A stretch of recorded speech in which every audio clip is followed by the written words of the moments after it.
Il portera désormais sur ses épaules 5 étoiles. Il portera désormais le titre de général d'armée, le 3e dans l'armée malienne, après les généraux Moussa Traoré et Amadou Toumani Touré. Le général d'armée Assimi Goïta, puisque c'est de lui qu'il s'agit, a aujourd'hui 44 ans. Ce fils d'un officier est un pur produit des académies militaires du Mali.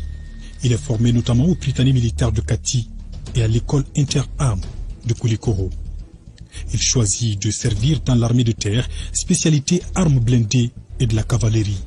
Le général d'armée Assimi Goïta passera quasiment toute sa carrière sur le terrain, précisément dans le nord et le centre du pays. En 2002, il est affecté au 134e escadron de reconnaissance de Gao. 3 ans après, il est promu commandant adjoint du 123e escadron de reconnaissance de Kidal. De 2008 à 2010, il commande un sous-groupement tactique à la frontière Mali-Algérie dans le cadre de la lutte contre les groupes armés et les narcotrafiquants. Il dirige ensuite la 2e compagnie de soutien, puis le 37e régiment de transport de 2011 à 2013. Après plusieurs affectations et opérations à Gao, Kidal, Menaka, Tessalit et Tombouctou, il se porte volontaire en 2014 pour servir dans les forces spéciales. La même année, il est breveté de l'enseignement militaire supérieur. Il occupe ensuite plusieurs fonctions, notamment officier d'état-major au centre opérationnel inter-armes de l'état-major général des armées, chef de division opération de l'état-major de l'armée de terre. En novembre 2015, le général d'armée Assimi Goïta est détaché en qualité de coordinateur des opérations spéciales du ministère de la Défense auprès du département en charge de la sécurité suite à l'attaque terroriste de l'hôtel Radisson. Il dirige ensuite l'unité opérationnelle du bataillon autonome des forces spéciales déployé à Sofara dans la région de Mopti, avant de commander le bataillon autonome des forces spéciales des centres d'aguerrissement. Son riche parcours militaire est marqué aussi par son engagement en opérations extérieures, notamment au Darfour, au Soudan. Il a également à son actif le cours d'application à l'école de train en France, le cours de capitaine et le cours d'opération spéciale de lutte contre le terrorisme en Allemagne, l'école d'état-major au Gabon, le cours des forces spéciales à Tampa en Floride, aux États-Unis. Suite aux événements du 18 août 2020, Assimi Goïta est désigné président du CNSP, Comité national pour le salut du peuple, puis vice-président de la transition en charge des questions de défense et de sécurité. Depuis le 7 juin 2021, le général d'armée Assimi Goïta dirige le Mali en sa qualité de président de la transition, chef de l'État, chef suprême des armées. Grand maître des ordres nationaux, il est titulaire du Grand Croix de l'Ordre national du Mali et de la médaille de grand officier de l'Ordre national du Mali. Il détient aussi la Croix de la valeur militaire, la médaille de sauvetage, la médaille de mérite militaire, la médaille commémorative de campagne, la médaille d'honneur de la police nationale, la médaille d'honneur de la protection civile, la médaille du mérite sportif. Il est décoré également du Grand Croix de l'Ordre national du Burkina Faso et de celui du Niger, de la médaille de la défense française avec échelon or et de la médaille des Nations Unies au Darfour.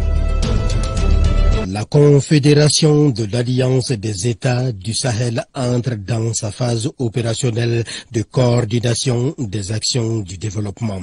Des actions qui vont être menées avec le secteur privé pour faire du partenariat public-privé le pilier du développement économique de l'AES. Pour donc relever ces défis, les ministres en charge du commerce et de l'industrie de l'espace sont venus prendre des conseils et des orientations du président de la Confédération de l'Alliance des États du Sahel, le général d'armée Assimi Goïta.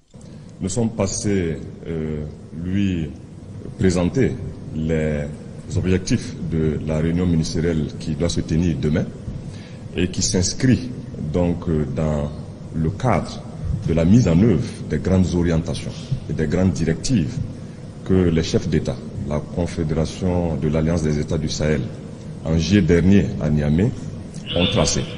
L'objectif qui est visé ici, c'est de créer un cadre réel de coordination, d'action et de synergie, donc des mesures à mettre en œuvre au sein donc du secteur privé et par le secteur privé, afin de créer une dynamique réelle de développement pour nos populations, pour nos pays.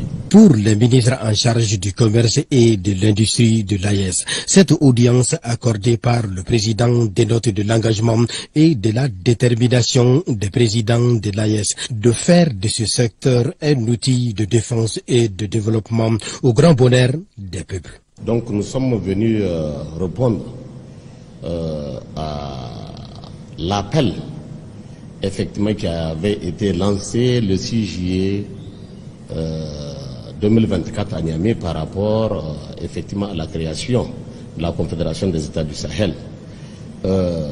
Au cours de cette conférence, il a été question d'adjoindre à toutes les préoccupations de nos trois pays la défense et le développement.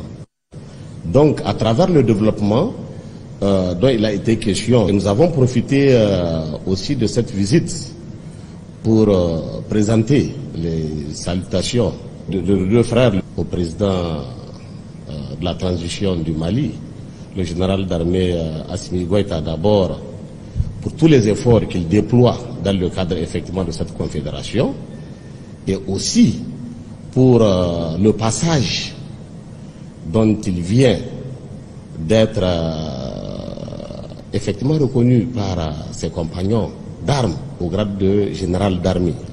Donc c'est un honneur pour toutes les armées de nos trois pays de l'AES. À noter que la rencontre de Bamako des ministres en charge du commerce et de l'industrie de l'AES s'ouvre ce samedi. Elle devra permettre d'harmoniser les différentes politiques pour une AES au service des peuples.